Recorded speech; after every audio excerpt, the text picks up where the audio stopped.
précisément, c'est plus que la prédiction, la prévision de David Petraeus, qui est l'ancien général américain, directeur de la CIA sous Obama, et qui s'exprime sur le danger très précis, selon lui, qui viserait les pays baltes et en particulier la Lituanie. On va peut-être l'entendre.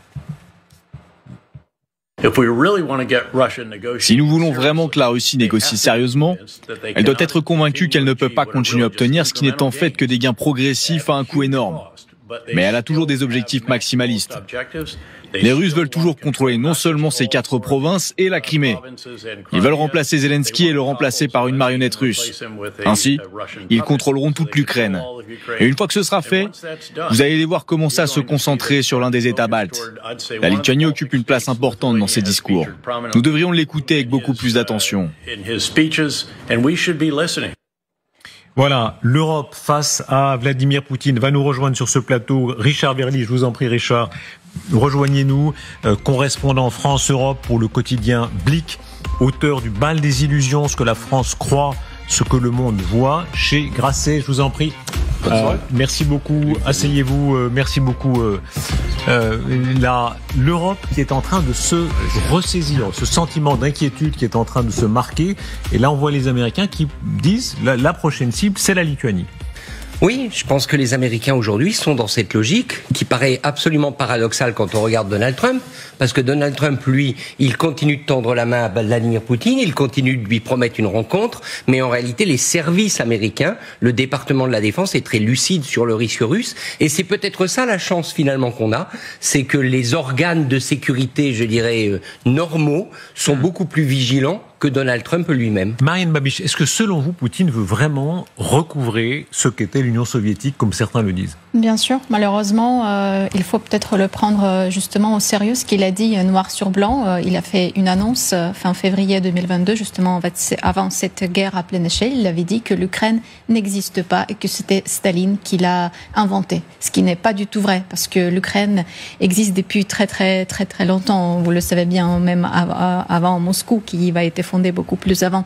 Donc le but de Poutine, c'est justement donner un tir à l'Ukraine. C'est pour cela que on doit faire face et on doit agir, et je pense que nos partenaires occidentaux ont raison actuellement de se militariser, de développer justement et les flottes navales comme le font actuellement en Grande-Bretagne. Et d'ailleurs, en Grande-Bretagne, ils élaborent également aussi des drones militaires qui, en utilisant l'intelligence artificielle, pourraient intercepter les sous-marins, ce qui est assez compliqué. Et il faut aussi le dire que maintenant, la production militaire s'accélère, mais c'est aussi justement pour aider l'Ukraine à se protéger et à se défendre. Quand on regarde attentivement la carte de la région, ces pays baltes, ces 3 petits pays baltes, oui petits parce qu'ils sont effectivement petits, je crois même que la carte est flatteuse en dimension en réalité par rapport à l'Ukraine. Alors tout dépend comment on dessine, mais les pays baltes sont beaucoup plus petits. C'est effectivement là que se concentrent, disons, tous les dangers, avec ce discours russe toujours qui est ambigu. Eux disent les pays baltes, la militarisation des pays baltes nous menace, c'est Soloviev à la télévision russe. Les processus sont simples. Nous allons détruire quiconque s'approche de nous. Mais le processus de militarisation de la région baltique se poursuit plus rapidement qu'il ne le devrait. Nous devrions les détruire avant qu'ils n'aient le temps de se militariser. Vous êtes d'accord avec ça? Vous êtes d'accord pour dire qu'il faut les détruire aujourd'hui? Avant, il aurait fallu prendre les dirigeants soviétiques, les frapper à la tête pour qu'ils n'éclatent pas l'Union soviétique et qu'ils ne retirent pas notre base de Finlande, ni nos troupes d'Europe de l'Est, pour qu'ils ne commettent pas d'erreurs qui frôlent la trahison. Voilà. Tout est intéressant dans cette séquence. C'est non seulement ils en veulent aux Baltes, ils en veulent aussi aux dirigeants soviétiques, les Gorbatcheviens et autres, qui ont liquidé l'Empire. Ce qui est inquiétant, c'est qu'il y a un militarisme russe. Ouais. C'est-à-dire que nous, Français, nous avons été très inquiétés et punis, et nous avons beaucoup souffert du militarisme prussien qui est né à la moitié du XVIIIe siècle et qui s'est achevé, en fait, ce militarisme allemand en 1945. Et là, il y a un militarisme russe. Pourquoi on peut dire ça? Parce qu'en fait, Poutine n'était pas du tout obligé de commencer cette guerre. C'est tout à fait faux que l'Ukraine menaçait d'envahir, ou d'autres puissances horizontales menaçaient d'envahir la Russie pour avoir de l'espace vital pour avoir les grandes plaines, pour avoir Moscou, pour détruire le bolchevisme de Moscou, qui était effectivement le plan de Hitler en 1941. Il en voulait vraiment, c'est l'espace vital, il voulait vraiment détruire le bolchevisme, donc qui avait sa capitale à Moscou. Mais c'était pas du tout le cas pour Poutine. Il avait beaucoup d'autres projets qu'il pouvait faire. Par exemple, il y a 17 millions de kilomètres carrés en Russie. Mais cette immense Sibérie, vous pourriez en faire, surtout avec le réchauffement climatique, vous avez une très grande puissance agricole, très grande puissance industrielle. Vous pouviez aussi arrêter de vivre sur la rente pétrolière et recréer cette industrie soviétique ou russe qui a été très brillante. Ces avions Antonov, Tupolev, etc. C'était dans les années 60 Antonov, 70. c'est ukrainien. Tout à fait. Antonov était construite, l'usine Antonov que j'ai visitée était construite effectivement, c'était en Ukraine, à Kiev. Tout à fait. Mais tout ça, c'était le même complexe militaro-industriel soviétique. Oui,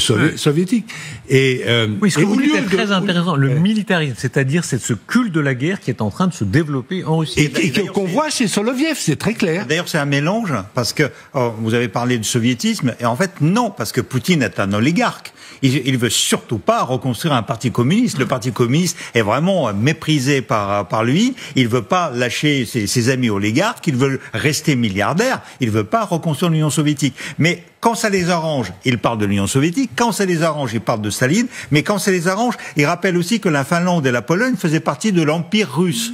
Et donc, voilà, c'est un peu ça. C'est une dominance, en fait, qui est un grand complexe, en fait, de Poutine, parce que avec ce territoire énorme, avec les richesses énormes, il aurait dû construire le premier État du monde, la première nation du monde. Et en fait, il a raté ça. Et donc, c'est une vieille histoire. Rappelez-vous le discours de Gorbatchev quand il part en décembre 91. Ouais. Il fait déjà un discours très beau d'ailleurs où il dit on est le pays qui a le plus de matières premières, etc. Mais on n'a pas réussi à faire fructifier. Factuellement, voilà. C'est vrai. On n'a pas réussi à faire fructifier ça. Non, c'est un pays qui a raté sa vocation. Ça aurait dû être. En plus, il est sur deux continents, l'Asie et l'Europe. Donc, ça aurait pu être un pays qui réunit les deux continents. Et en fait, Poutine fait la guerre pour séparer. Et il faut répéter aussi que l'Europe ne demandait qu'à participer. Absolument. Et la France en premier, qui a beaucoup investi, des usines Renault, etc., qui fonctionnaient très bien, les usines Renault. L'Europe ne demandait qu'à aider la Russie à moderniser son industrie. Il n'y avait aucun problème. Même un peu trop, parce que les Allemands, ils demandaient un peu trop, ils dépendaient trop de... Ils investissaient. Et aujourd'hui, les Européens s'aperçoivent que l'appétit militariste, l'appétit vient en mangeant, et donc ils ont décidé, effectivement, non, ils vont supprimer le dîner, le festin de Poutine, qui serait l'Ukraine, parce qu'ils disent non, on veut pas aiguiser ton appétit, et tu vas pas réussir à manger l'Ukraine. Écoutez Gitanas, le président lituanien, qui dit non seulement il y a le danger, mais le temps est très limité pour nous. Nous devons comprendre que la Russie n'attend pas. La Russie essaie de consolider et de reconstruire ses forces militaires aussi vite que possible.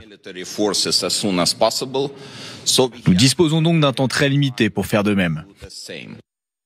Ils sont vraiment très inquiets. Ils considèrent vraiment qu'ils ont le souffle là de l'armée russe dans la nuque. Ils ont la frontière. Dans les médias russes aussi, depuis longtemps, depuis le printemps 2022, il y avait toujours ces menaces envers les pays baltes. Il y avait les projections directes, comment ils vont tirer sur les pays baltes, soit depuis la Russie, soit surtout depuis Kaliningrad, l'ancien Königsberg, parce que c'est bien en pratique pour eux. Justement, c'est pour cela aussi d'où vient l'intérêt d'envahir les pays baltes à cause de Kaliningrad. Surtout que Poutine l'a terrorisé.